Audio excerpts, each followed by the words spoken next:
segurança, uma distância de 50 centímetros. Porque eu quero sentir a alma da pessoa. Então, se ela... Obrigada, Rogério.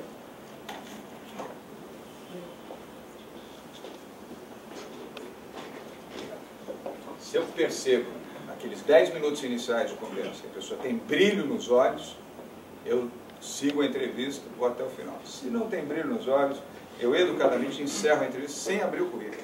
Olha, você não é o perfil para atuar aqui na nossa empresa. Não faço a referência do brilho nos olhos, para não ter que dar uma longa explicação e não deixar a pessoa preocupada. Mas se não tem brilho nos olhos, não vai nem para a segunda etapa de análise, que é fazer um mergulho no currículo, e nem para a etapa seguinte, que é ter uma conversa com a Célia Pompé, que é a nossa vice-presidente. Lá a gente inverte um pouco o processo.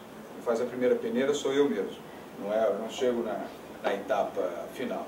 Porque se não passar no teste dos olhos, acabou, não vai passar mais teste nenhum. Não precisa nem levantar a ficha de Serasa, nem histórico, nem currículo, nem nada. Não passou no teste dos olhos, esquece. Vamos economizar tempo. Então, economizo o tempo da empresa, consequentemente eu saio ganhando.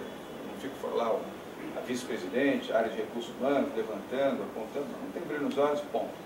Não tem departamento de brilho nos olhos. Só tem uma pessoa que analisa isso. Não analisa. Passou, passou. Se não passou, não perca tempo de outras áreas. Então, ajuda a economizar tempo da empresa. Outro aspecto importante para vocês é foco. Foco, objetividade. A vida tem que ser sempre tratada, sobretudo nos negócios, de maneira objetiva. E até no plano pessoal também, familiar. Tenha foco, tenha objetivo, tenha propriedade. Não perca seu tempo com coisas que são inúteis, que são indesejadas ou não recomendadas.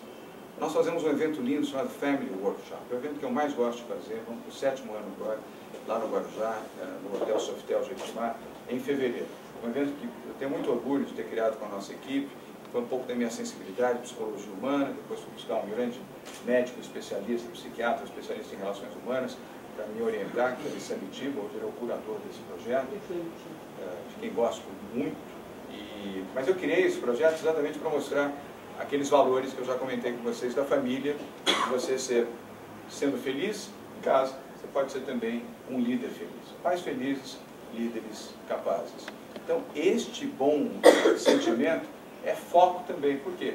Eu constatei nos nossos eventos de Comandatuba, do Fórum de Comandatuba, onde o Grupo Maringá nos ajuda também através da Central de Eventos, que a maioria, na verdade, a totalidade dos pais tinham um teste familiar. Uns mais, outros menos, mas todos tinham teste familiar. Por quê? É o ônus do vencedor, do líder competente. Ele tem que trabalhar, ele trabalha duro. Tem 3% ali que estão por um acaso, por alguma circunstância, por herança, por casamento, e 97% estão ali por todos os méritos de terem construído as suas trajetórias. E até nos 3% tem alguns que, aproveitando uma boa oportunidade, também focam e melhoram o seu desempenho. A vida encurtou o tempo entre a ponte que o levou do mar ao continente, que levou de um lado ao outro no continente, mas esse encurtamento ele soube aproveitar. E há os caminhos que não aproveitam, mas são poucos.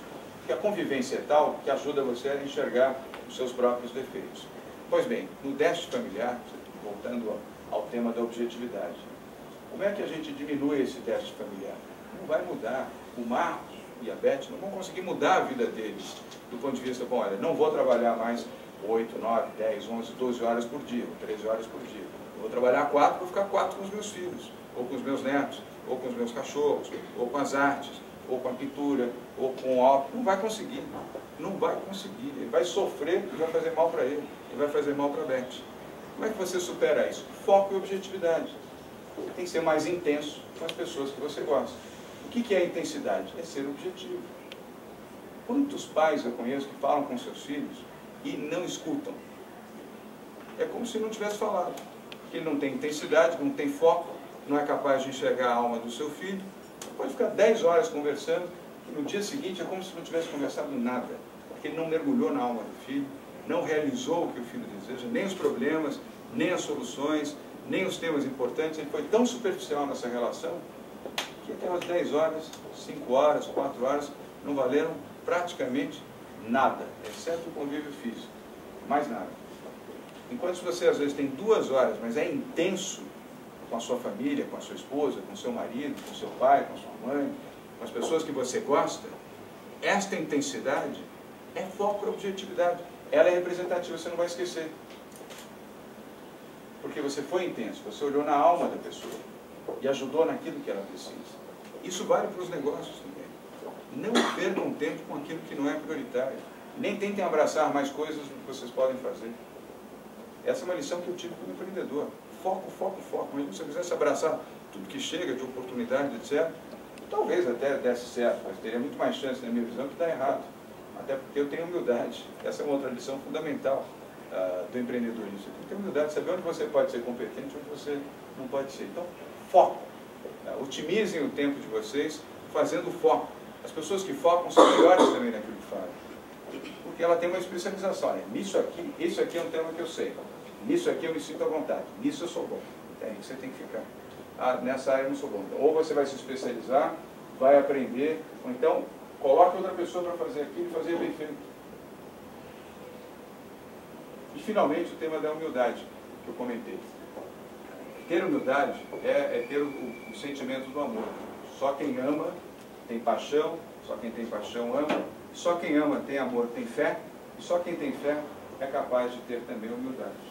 Você perder humildade na sua vida, na sua existência, você perde tudo. É o famoso a casa cair. Porque a hora que você perde humildade, você fica impregnado da arrogância, da sensação de que você pode tudo, de que você, pelo poder financeiro, pelo poder mandatório, pelo poder religioso, pelo poder político, ou por um conjunto de forças poderosas, de que você está acima do bem e do mal, e tudo que você fala é verdade, e as pessoas têm que seguir cegamente as suas instruções e as suas orientações. E você se sente, então, o dono absoluto da verdade.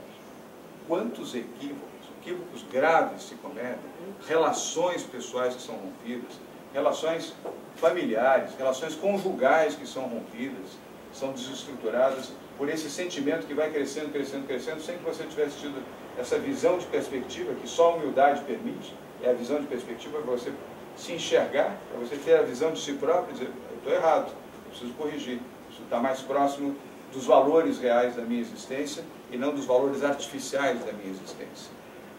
Isso vale para a empresa também.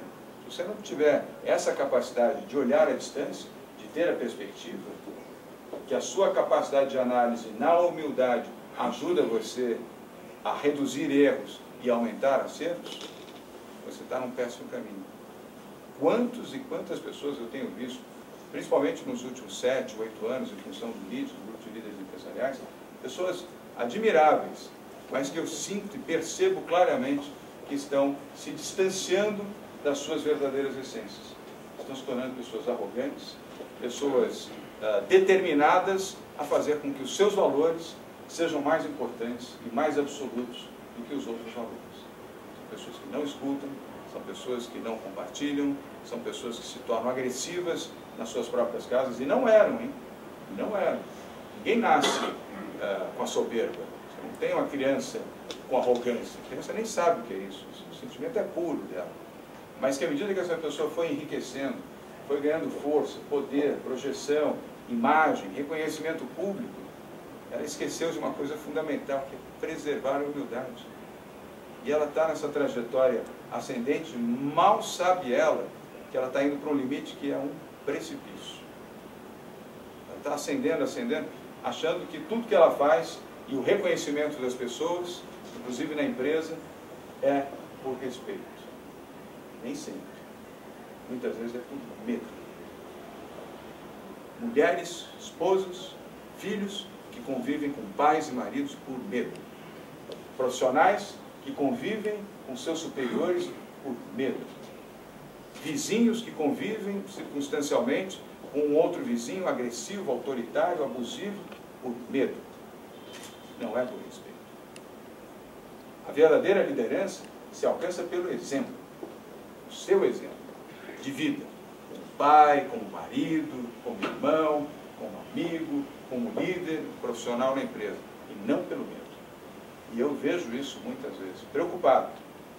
Quando a pessoa é muito minha amiga, eu de uma forma muito cuidadosa, já fiz isso algumas vezes, já convidei para almoçar, de maneira muito, mas extremamente cuidadosa, e quando essa parte eu sei fazer isso,